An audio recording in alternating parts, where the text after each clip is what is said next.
নবী নূর নবী। পৃথিবীতে তারা একটা দলিল দেয় যে আল্লাহ সূরা সদের ৭১ নম্বর আয়াতে বলেছেন ইন্নী খালিকুম বাশারাম মিন তিন, আমি মানুষ বানিয়েছি বাসার থেকে। কিন্তু অর্থটা তারা বিকৃতি করে। পুরো আয়াতটা, এটা আয়াতের অর্ধেক, শেষের অর্ধেক।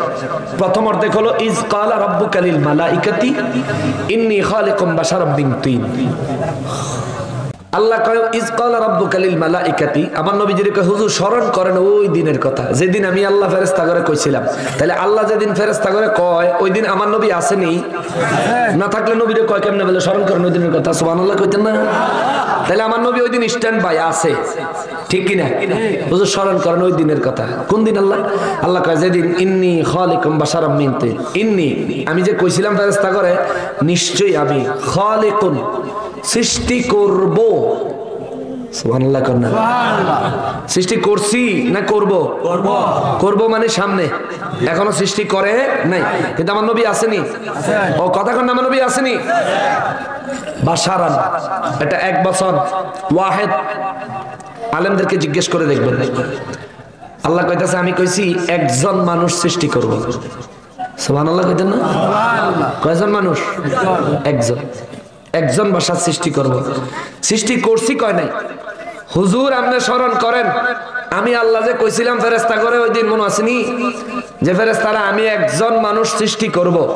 তো ওই একজন মানুষ সৃষ্টি করার আগে আমার নবী সৃষ্টি করেছেন কে? আল্লাহ। আমার নবী আসেনি? আচ্ছা, কি দিয়া? মিং তিন, আল্লাহ কা মাটি দি। তার মানে মাটি দিয়া একজন মানুষ আল্লাহ বানাইবো যে কইতাছে ওই মানুষটা বানানোর আগেই আমার নবীরে নূর দিয়া বানায় রাখছে কে? আল্লাহ। জোরে বলেন কে? আল্লাহ। তাইলে এই আয়াত দিয়ে আমার নবীরে মাটির বানানোর কোনো সুযোগ আছে? আমার নবী হেসুমবালা রেডিমেড আছে বেড়া।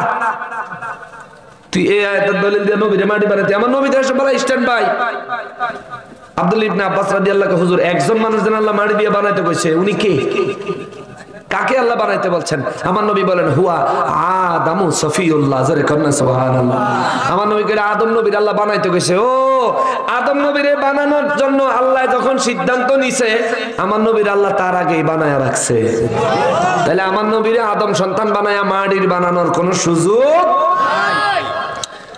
এরপর অনেকে কইব তাহলে আমার নবী কি? কদ জাআকুম মিনাল্লাহি নূর, আমার নবী হচ্ছেন নূর। কে কইছে? আল্লাহ। জোরে বলেন কে? আল্লাহ। আল্লাহ কয় তোমাদের মাঝে নূর এসে গেছে। এখন কইব নবী আমাদের মতো বাসা রইলে সমস্যা কি?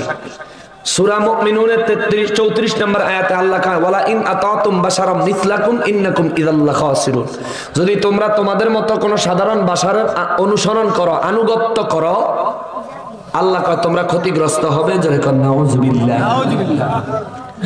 তাহলে নবীর আনুগত্য করা কি সুন্নাত না নফল? ফরজ। নবীর আনুগত্য করতে কইছে কে? আল্লাহ। কুল আতিউল্লাহ ওয়া আতিউর রাসূল কইছে কে? আল্লাহ। আল্লাহ হুজুর আপনি কোন?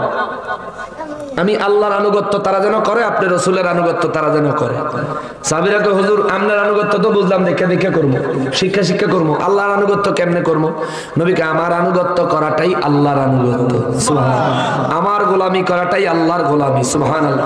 এটা আবার আল্লাহ নবীর কথাটারে দলিল দিয়া কোরআন শরীফে সূরা নিসার 80 নম্বর আয়াত আল্লাহ কয় মাইয়ুতির রাসূল ফাকাদ আতা আল্লাহ, যারা আমার রাসূলের গোলামি করেছে তারার আল্লাহর গোলামি করা হয়ে গেছে। সুবহানাল্লাহ।